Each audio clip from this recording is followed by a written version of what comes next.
আমাদের এখানে বউবাজার নামে একটি বাজার আছে। সেই বাজারে একটা ডাক্তার আইছিল, হোমিও ডাক্তার, কোরআনের হাফেজ পাশ করিলা, আলেম পড়িলা, ফাজিলে পড়তেছে, ফাজিলে পড়তেছে, আলেম পাশ করি ফাজিলে পড়তেছে। সে কি কইছে শুনবেন।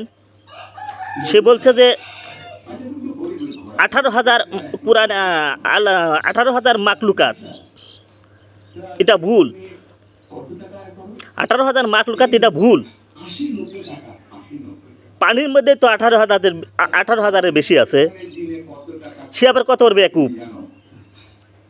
ও হেলে হোমিওপ্যাথির ডাক্তার, পলিপাসের ডাক্তার, পলিপাস সারায়।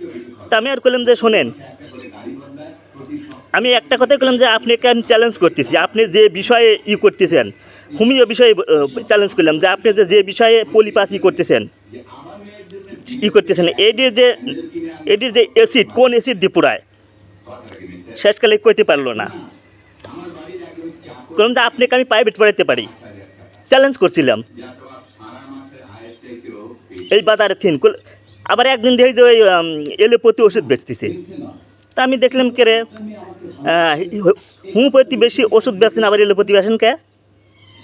তো বলতেছে মানুষ চায় কী করবো। বললাম যে চায় না, দুরা সাপের মন্ত্র শিখে আল্লাহ সাপ, জাতি সাপ, গুক্কু সাপ ধরার চেষ্টা করেন না।